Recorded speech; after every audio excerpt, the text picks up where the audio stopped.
दोस्तों, मैं हूं Harish Sitlani, Vastu and numerology expert. स्वागत है आपका मेरी सीरीज़ में। दोस्तों, आज मैं आपको ईस्ट डायरेक्शन यानी पूरब की दिशा के बारे में जानकारी दूंगा। दोस्तों, हर डायरेक्शन में एक केयर टेकर या रूलर होते हैं और ईस्ट डायरेक्शन के रूलर या केयर टेकर है इंद्र। उसी तरह से हर डायरेक्शन में एक रूलिंग प्लेनेट होता है और ईस्ट डायरेक्शन में है सूर्य यानी कि सन। अष्ट लक्ष्मी के 8 रूपों में एक रूप हर डायरेक्शन में होता है और ईस्ट डायरेक्शन में ऐश्वर्य लक्ष्मी विराजमान है।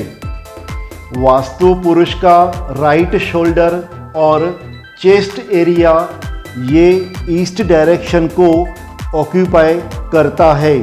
दोस्तों, ईस्ट ये प्रॉस्पेरिटी का, पावर का, ग्रोथ का, विक्ट्री का डायरेक्शन है। ये स्पिरिचुअलिज्म और गुडविल का भी डायरेक्शन है। इंद्र ये ईस्ट डायरेक्शन के रूलर यानी कि केयर टेकर है। वे स्वर्ग और सारे देवताओं में राजा है। यही कारण है ये डायरेक्शन प्रॉस्पेरिटी और पावर को रिप्रेजेंट करता है। इंद्र ये वर्षा यानी कि बारिश के भी देवता है और वर्षा अपने साथ त्यौहार ले आती है। इसीलिए ये डायरेक्शन फेस्टिविटीज़ और सेलिब्रेशन को भी रिप्रेजेंट करता है। ईस्ट डायरेक्शन बहुत ही पावरफुल डायरेक्शन माना जाता है क्योंकि ये डायरेक्शन सनराइज का डायरेक्शन है और सन सबसे पावरफुल सोर्स ऑफ एनर्जी है और हमारी पूरी धरती इसी सोलर पावर पर चलती है। यही कारण है कि ईस्ट को ग्रोथ का डायरेक्शन भी कहते हैं। ऐश्वर्य लक्ष्मी ये ईस्ट डायरेक्शन में वास करती है, इसीलिए इस डायरेक्शन के पास लग्जरी देने की भी कैपेसिटी होती है। ईस्ट डायरेक्शन के एंट्रेंस को one of the best entrance माना जाता है क्योंकि यहाँ पर जो मनी का जो फ्लो है वो हमेशा इंक्रीज होता रहता है। यानी कि आपको आपके मेहनत का फल तो मिलेगा ही। यहाँ पर रहने वाले लोग डाउन टू अर्थ होते हैं और अपने नाम को बहुत इम्पोर्टेंस देते हैं।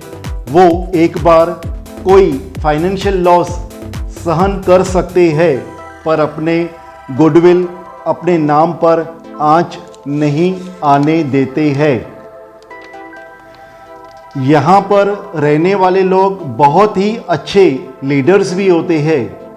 यही कारण है आप अपने प्रॉपर्टी के मेन गेट को ईस्ट डायरेक्शन में रख सकते हैं।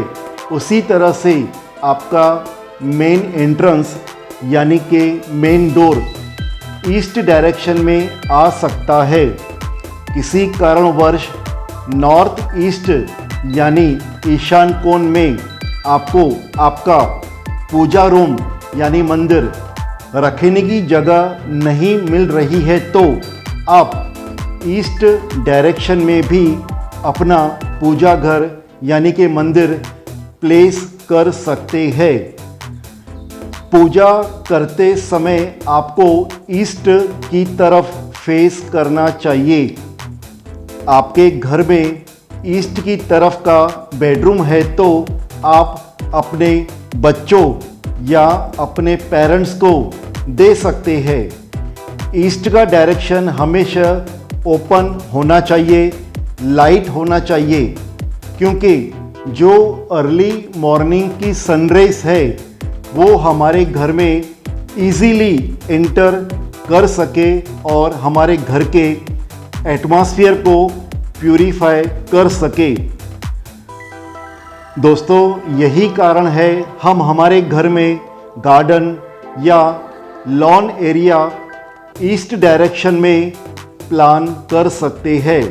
इसी तरह से आपका लिविंग रूम भी ईस्ट डायरेक्शन में आ सकता है।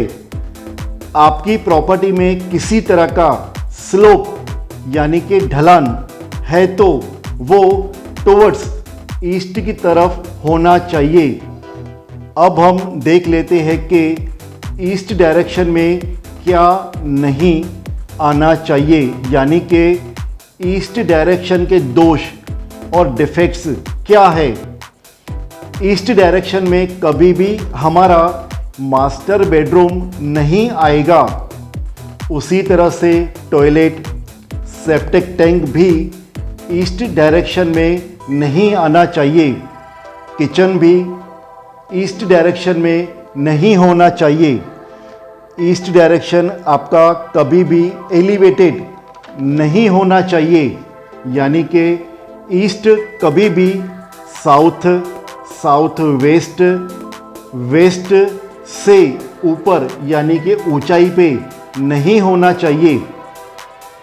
दोस्तों, ईस्ट डायरेक्शन कभी भी हैवी नहीं होना चाहिए। यही कारण है कि हमारा स्टेयरकेस भी ईस्ट डायरेक्शन में नहीं होना चाहिए। ईस्ट डायरेक्शन में किसी भी तरह का हैवी फर्नीचर या हैवी कंस्ट्रक्शन नहीं करना चाहिए, क्योंकि जो पॉजिटिव एनर्जी ईस्ट डायरेक्शन में होती है वो हमारे घर में इजीली फ्लो नहीं कर पाएगी। इस डायरेक्शन कभी भी क्लोज नहीं होना चाहिए, क्योंकि जो अर्ली मॉर्निंग की सनराइज है वो हमारे घर में एंटर नहीं कर पाती है और हमारे घर के एटमॉस्फेयर को प्यूरिफाई नहीं कर पाती है।